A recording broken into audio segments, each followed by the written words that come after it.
4 टीमें बना लेगा इंडिया, 4 टीमें बना लेगा, लेकिन एक हार्दिक पांड्या जैसा फास्ट बॉलिंग ऑलराउंडर नहीं ढूंढ पाएगा। क्या कारण है कि हार्दिक जैसा कोई और खिलाड़ी नहीं मिल पाता भारत? 24, 25, 26 3 सीजन में अगर आप एज एन ऑलराउंडर हाँ, किसी भी प्लेयर का इम्पैक्ट देखेंगे तो सबसे वर्स्ट नंबर्स जो थे उसमें हार्दिक पांड्या आते हैं। ओह! क्या कारण है कि हार्दिक जैसा कोई और खिलाड़ी नहीं मिल पाता भारत? आप प्रैक्टिकली स्पीकिंग सोचें कि क्रिकेट में अगर आप एक सिंगल वन डायमेंशनल स्किल भी डेवलप करना चाहते हो, एटलीस्ट आपका 5 से साल 10 साल का हार्डवर्क है। हुँ, एक म्यूजिशियन जैसे गिटार सीखता है या कोई सितार या कोई भी इंस्ट्रूमेंट सीखता है, रोज छोटे छोटे छोटे एडिशंस करता है, उस तरह की कहानी है। अगर आप एक 2 डायमेंशनल प्लेयर की बात कर रहे हैं जिसके पास बॉलिंग बैटिंग दोनों स्किल्स हैं, अगर उस स्किल को उस लेवल पे लेके जाना है कि आप 2 प्लेयर की जगह 1 प्लेयर का काम उसमें फिट हो पा रहा है, either you have insane level of talent और you have been groomed brilliantly amazingly well. वहां पे जूनियर क्रिकेट लेवल पे मेरे बेटे का सुबह मैच था, घर के पास ही ग्राउंड था, वहां पे था उसकी उसकी जो अकेडमी है। तो कह रहा था कि पापा मैं बोल्ड हुआ क्योंकि दूसरा डिब्बा क्रीज में पड़ गया था। हुँ, मतलब इस तरह की पिचेस पे जूनियर लेवल पे क्रिकेट खेल रहे होते हैं। वहां से आप ऑलरेडी डबल स्किल डेवलप करना इतना मुश्किल है, पिच आपको जूनियर लेवल पे इंकरेज नहीं कर रही, तो आप पेसर्स ढूंढेंगे कैसे? मतलब ऑस्ट्रेलिया में आप टर्फ पे खेल रहे होते हो, आप सीमेंट पे खेल रहे होते हो, आपको दिखता है कि there is a value for what I do. हुँ, उससे अच्छा आप 2 कदम भाग के स्पिन करना नहीं प्रेफर करोगे, जहाँ पे बॉल दूसरे डिब्बे में तो क्रीज पे जा रही होगी और आपको पता है कि आप बोल्ड एलबी कुछ तो निकाल ही देंगे। तो प्रॉब्लम ये है कि grassroot level cricket has to change if we need fast bowlers, allrounders come up. नहीं भई बल्लेबाज इतने सारे हैं, गेंदबाज इतने सारे हैं, क्या कारण है कि हार्दिक जैसा प्लेयर ऐसा तो नहीं कि टैलेंट की कोई कमी है, क्रिकेट इतना सारा हो रहा है, आईपीएल इतना सारा हो रहा है। एक ले दे के नीतीश कुमार रेड्डी मिल रहे हैं। मतलब मैं कोई बहुत बड़ा क्रिकेट एक्सपर्ट तो हूँ नहीं, लेकिन कोई भी जो नीतीश कुमार रेड्डी को देख रहा है, वो ये कह सकता है कि वो हार्दिक के 50% भी नहीं है। मैं ऑनेस्टली बोलूं, अगर he is groomed well, hmm, mental strength कितनी है वो मैं नहीं बोल सकता, स्किल वाइज वो लड़का हार्दिक से ऊपर जा सकता है। सिंपल चीज देखते हैं, हार्दिक की आज एज कितनी है? 31 32 के होंगे। हुँ, जब वो डेब्यू किया था उन्होंने 2016 में, हुँ, जब वो आईपीएल में 2015 में आए थे, इंडियन टीम में 2016 में आए थे, वो हुँ, 23 साल के थे। हुँ, नीतीश कुमार रेड्डी अब जाके उस एज पे पहुंचे हैं। ओके। अब अगर प्रैक्टिकली देखें, 2016 में अगर आप हार्दिक को देखें, his skill against pace bowling was very limited. हाँ, स्पिन के बहुत अच्छे प्लेयर थे, बहुत अच्छे थे।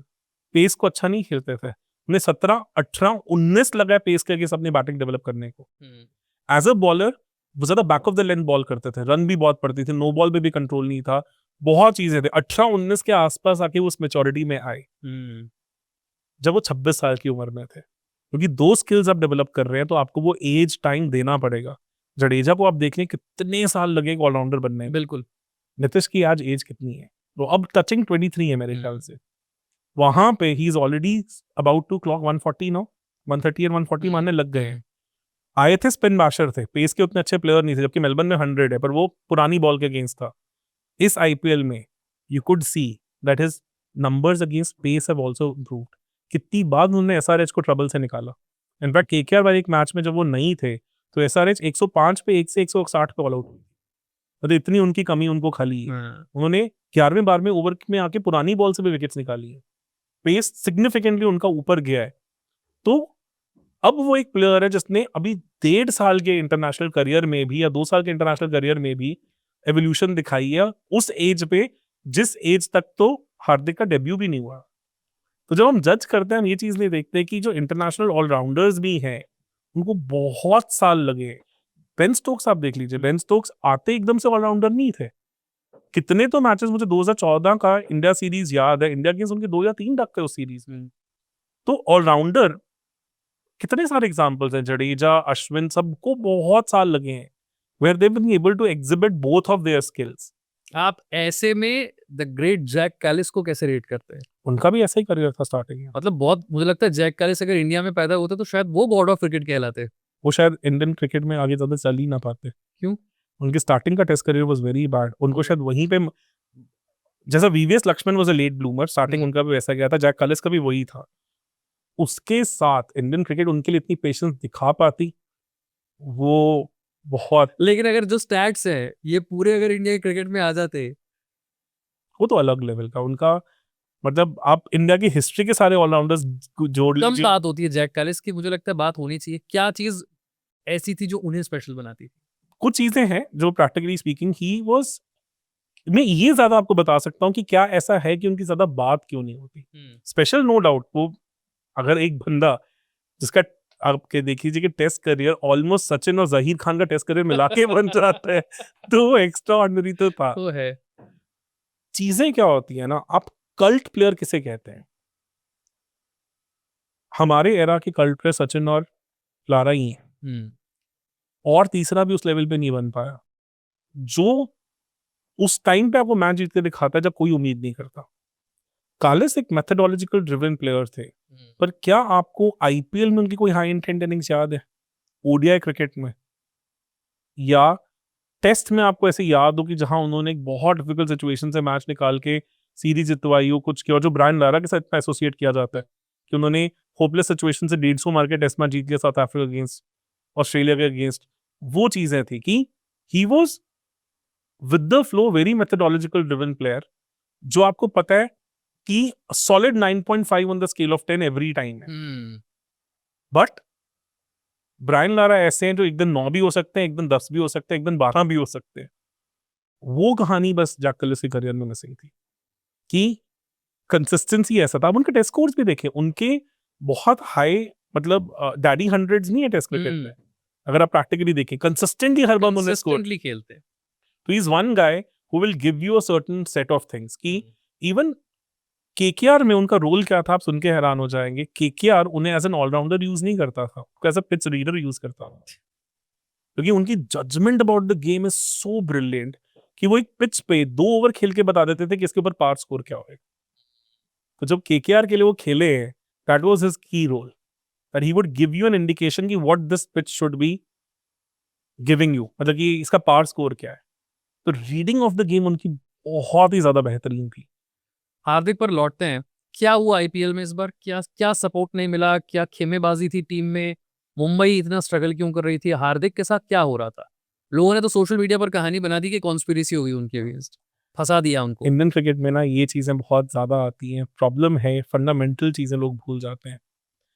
बहुत कंट्रोवर्शियल साउंड करेगा, शायद लोग बहुत गालियां भी दें, हार्दिक के फैंस तो बहुत गालियां देंगे। एक डेटा आपके साथ शेयर करूंगा मैं, 24, 25, 26 3 सीजन में अगर आप एज एन ऑलराउंडर हाँ। किसी भी प्लेयर का इम्पैक्ट देखेंगी तो सबसे वर्स्ट नंबर्स जो थे उसमें हार्दिक पांड्या आते हैं। ओ। क्योंकि आप क्लियरली देखें कि back of the length balls in सब के ऊपर वो फंसे हैं। आप 24 आईपीएल देख लीजिए, 250 की चीजेस में आपने देखा होगा 20 बॉल 25 मार के हाथ दिखा रहे हैं।